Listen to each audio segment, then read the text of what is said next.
Hey crypto friends, for those of you who are new to the channel, my name is Garrett and welcome to Altcoin Radar. Today we are going to be taking a look at the Bitcoin charts and we're going to see where it might be headed, and we will cover both bullish and bearish scenarios as well, just to simply cover all of the possibilities. Now, for those of you who love trading crypto and would like to try out the same exchange that I use on a regular basis, feel free to go ahead and try out the Blowfin exchange right here with the link in the video description down below this video. Now, the big reason why I love using this one is because they allow anybody from anywhere to be able to sign up and trade crypto futures. So if you are from the United States and you want to trade crypto futures without restrictions, you can do it right here on Blowfin. All right, guys, so we are going to go ahead and take a look at Bitcoin today on the macro charts and the 4-hour chart as well. Because realistically here, I have got a thesis that I personally think that Bitcoin is going to be dropping to the 50,000 area, and here is why. All right. So first of all, as we are taking a look at this, we can clearly see volume on exchanges has dropped significantly across the entire board. I mean, Binance is down. I mean, volume is down roughly about 50%. Bybit almost 60%. We got 60%, down here on the BTC USD pair on Bybit as well. It's just down all across the entire board. It's looking pretty bad, to be honest with you. And as you can tell by this graph right here as well, volume is also sliding down here as well. Now, here's the thing. This is a pretty typical crypto summer. This typically happens a lot in summertime is, people are just doing shit and people are just living their lives and having a good summer, which is normal, right? So it naturally means that less and less people are trading on a regular basis and they are taking a break from trading during the summer months. Realistically, what we've got going on here is, personally, I have got my 4-hour chart open here, and as you guys can clearly see, we had a pretty big bear flag going on up here. You can clearly see it clear as day right here, and it happened, and it ended up playing out as well, and ended up dropping to the downside. Well, we have got another flag forming right in here as well. Actually, these are kind of a little bit more like rising wedges rather than bear flags. This one might be a bit of a bear flag, but this one's more of like a rising wedge since this bottom trend line here is a little bit steeper.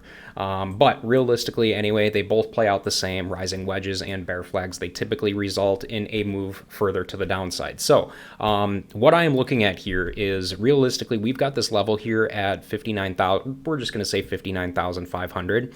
And as you guys can clearly see here, we hit this level on July 9th, and we also hit it here on July 11th as well.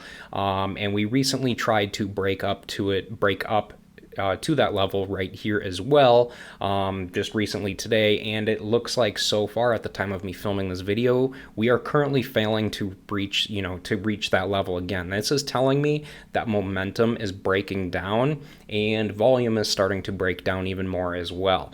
And if it continues to fall and it continues to drop, I'm fully expecting that we will end up dropping below the 20 MA right here.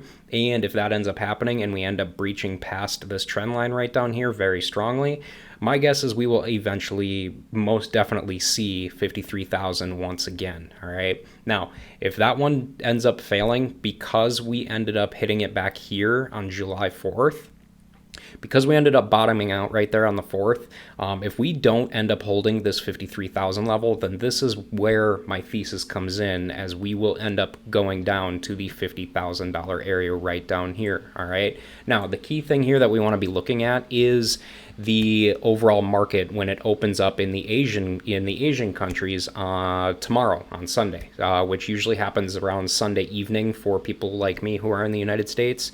So Sunday evening, if volume does not start to pick up, I'm fully expecting that price action is going to eventually start breaking down even further, and we may end up dropping all the way down to this $50,000 level, kind of like we did right back here. Now, if we go ahead and measure this overall downward movement, let's see here, from the time that we broke through, we ended up dropping a total of almost 14%. So if we do end up dropping a total of 14% from this level, that's going to be right around even, further than further than that $50,000 level I was talking about. So realistically, just to round off, I'm just going to go ahead and call it right around the $50,000 level. Now, the other thing I'm looking at here is obviously also the RSI as well, okay?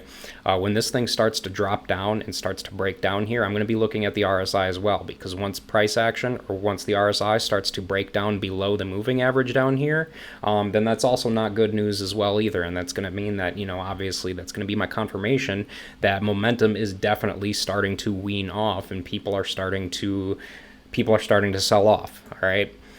So the overall thing that we want to be looking at here is we want to be looking at this big flag that we've got going on here, because this is going to tell us overall the big picture as far as what's going to be happening here within the next few days. So guys, overall here, before I go ahead and wrap up this very short price action video, if you enjoyed this one and you got some decent value out of it, please make sure to go ahead and subscribe to the channel and hit the like button below the video as well, and leave me a comment below on your personal thoughts on where you think the price of Bitcoin is going to go here in the short to midterm. And hey guys, with that said, for those of you who ended up sticking around and watched this entire video throughout the whole thing, thank you guys very much. I appreciate all of you, and I hope to see all of you in my future videos.